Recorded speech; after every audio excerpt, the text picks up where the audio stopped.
j'invite à la tribune Sophie Marais-Malval qui va faire la ponctuation de cette séquence. Ensuite, je le dis avant que tout le monde sorte, il y a une pause qui se déroulera au rez-de-chaussée. Voilà. Allez-y, Sophie. L'indice est l'ombilique. Nos collègues démontrent que le rêve reste la voie royale de la connaissance de l'inconscient lorsqu'ils retracent pour partie le trajet d'une analyse autour de quelques formations oniriques. Pourtant, ils ne procèdent à aucun développement exhaustif de ceux-ci, comme pouvait le faire Freud dans l'interprétation des rêves. Freud soulignait d'ailleurs que trop développer et trop interpréter risquait de faire perdre le fil de l'explication. Qu'est devenu notre usage du rêve dans la clinique contemporaine post-interprétative ? Le rêve est la voie royale de l'inconscient, mais il n'est pas en lui-même l'inconscient, précise Lacan dans la logique du fantasme. À la suite de Freud, il est rébus, grammaire, voie d'accès à l'inconscient. Le rêve est interprétation. Lacan, par ailleurs, élide le terme de connaissance de l'énoncé freudien. Il s'avance au-delà du sens, de l'élucidation. Il invite déjà à suivre les traces déchirées qui conduisent à cerner les arêtes de l'objet, je le cite. Le rêve achoppe sur l'ombilique, le point obscur dans lequel le rêve et son réseau signifiant s'enracinent. Constance rêve, elle le rapporte à l'analyste. Elle ne saisit pas encore l'entière portée de ses rêves, faits d'hommes sans visage et de l'ombre du père mort, note Jean-Luc Monnier. Mais déjà le récit du rêve produit des associations. Une nouvelle formule. Ses parents, par leur demande, l'ont empêché de fonder une famille. Le rêve interprète.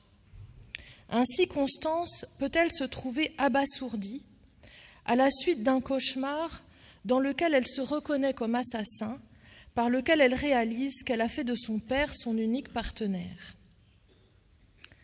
Anne Béraud rend sensible encore le jeu de l'interprétation, le va-et-vient entre le rêve et l'émergence de signifiants dans la séance.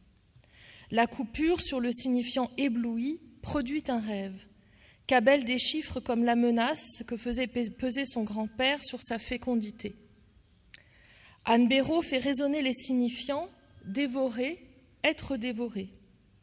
Il en résulte un second rêve qui confirme sa crainte d'être dévoré et introduit le signifiant lionne qui le conduit vers l'agent maternel de la dévoration, puis produit une série d'associations et de souvenirs déclinant la grammaire du fantasme qu'Anne Béraud sert en quelques formules, quelques signifiants prélevés dans les énoncés d'Abel, la rétention face à l'attente de la mère d'Abel quant à son aboutissement créatif, elle a tué mon père pour qu'Abel ne parte pas, l'amputation qu'il s'est lui-même imposée face à l'impératif de fécondité du surmoi, enfin, je suis l'enfant sauveur qui doit éblouir. Les deux textes rendent sensible que la question n'est pas de savoir qui interprète, l'analyste, l'analysant, mais bien comment le rêve et son récit, dans le cadre de la séance, produit un effet d'interprétation, soit par la voie associative, soit par la répétition, soit même en laissant indéchiffrés ou inaperçus certains éléments qui pourtant sont autant d'indices pour l'analyste, pariant sur leur réapparition ultérieure, comme le sans-visage de Constance, ou le dévoré qui réapparaît dans un rêve 7 mois plus tard. Dans les deux cas, il n'est plus tant question d'élucidation, d'atteindre à une connaissance, mais de production des S1 qui, ultimement, conduisent vers une zone plus opaque. Et c'est dans ce sens-là aussi qu'ils sont équivoques. L'itération du syntagme sans visage pointe vers la jouissance de Constance et les affres de la féminité. éblouissement, dévoré, conduisent Abel au seuil où s'aperçoit l'œuvre de la pulsion. Il est notable enfin que les derniers rêves, rapportés par Jean-Luc Monnier et Anne Béraud, participent d'une autre logique encore. Ils indexent un changement de position, un franchissement, que du nouveau est advenu par l'analyse. Pour Constance, les fenêtres grandes ouvertes comme par jour de tempête.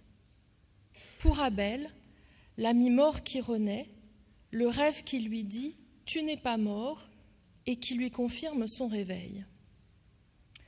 Ainsi, l'usage contemporain du rêve se situe-t-il entre interprétation, index d'un progrès de la cure et indice d'un réel enjeu.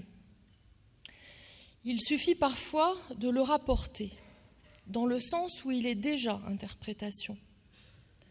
Notre pratique nous porte à en faire cet usage d'indice, la plupart du temps en lien avec l'association libre qui en délivre certaines coordonnées. Elle isole un nombre limité d'éléments autour duquel son sens se réduit, mais aussi ceux qui sont dans le moment lisibles par le sujet. N'oublions pas que l'opération analytique s'inscrit aussi dans le temps. Elle vise surtout à dégager, à partir de la lecture du rêve, les S1, dont les enchaînements conduiront vers le noyau du symptôme. Le désir inconscient du rêve, propose Jacques-Alain Miller, est désir d'être interprété, désir de prendre sens. C'est pourquoi il y a l'analyste. Il propose de comprendre l'interprétation comme déchiffrage. Mais déchiffrer, c'est chiffrer à nouveau. Le mouvement ne s'arrête que sur une satisfaction. Du côté de l'interprétation, il s'agit alors de convoquer une pratique du sens qui ne resterait pas au service du principe de plaisir, dit-il. Elle doit se démarquer d'une interprétation qui serait à l'instar de l'inconscient. Jacques-Alain Miller propose celle de l'interprétation à l'envers, qui consiste à retenir S2, à ne pas l'ajouter aux fins de cerner S1, mais bien plutôt à isoler les S1 pour conduire sur la voie de la jouissance. Dans le séminaire encore, Lacan indique « Un discours, comme l'analytique, vise au sens. Ce que le discours analytique fait surgir, c'est justement l'idée que ce sens est du semblant. Si le discours analytique indique que ce sens est sexuel, ce ne peut être qu'à rendre raison de sa limite. Il n'y a nulle part de dernier mot, si ce n'est au sens où mot, c'est motus. Pas de réponse. Mot, dit quelque part La Fontaine. Le sens indique la direction vers laquelle il échoue. La jouissance ne s'interpelle, ne s'évoque, ne se traque, ne s'élabore qu'à partir d'un semblant, note-t-il encore. La pratique lacanienne reste pratique du signifiant, fondée sur l'interprétation, mais elle vise ce point où le sens échoue, que Lacan cerne dans l'objet A d'une part, dans l'inexistence du rapport sexuel de l'autre. C'est l'objet phallique qui est l'objet du rêve, autour de quoi échoue l'acte sexuel, indique par ailleurs Lacan dans la logique du fantasme, reconnaissant en la centralité freudienne du phallus l'indice de ce qu'il précisera comme l'inexistence du rapport sexuel et dont il donne ici une première approche.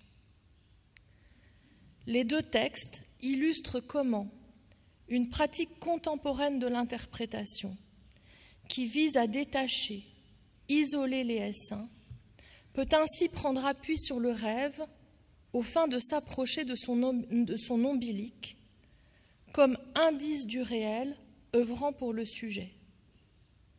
Les bouts de rêve rapportés sont courts, ramassés, soulignant comment ceci s'organise autour d'une phrase centrale, d'un mot, que notre pratique vise à dégager plutôt qu'à expliciter, ou comment leur déchiffrage produit de nouveaux syntagmes. Il s'agit d'atteindre le noyau du symptôme au bout de cette construction signifiante, soit le point d'articulation du signifiant avec l'objet qui commande la jouissance du sujet, de toucher la zone opaque de l'inexistence du rapport sexuel.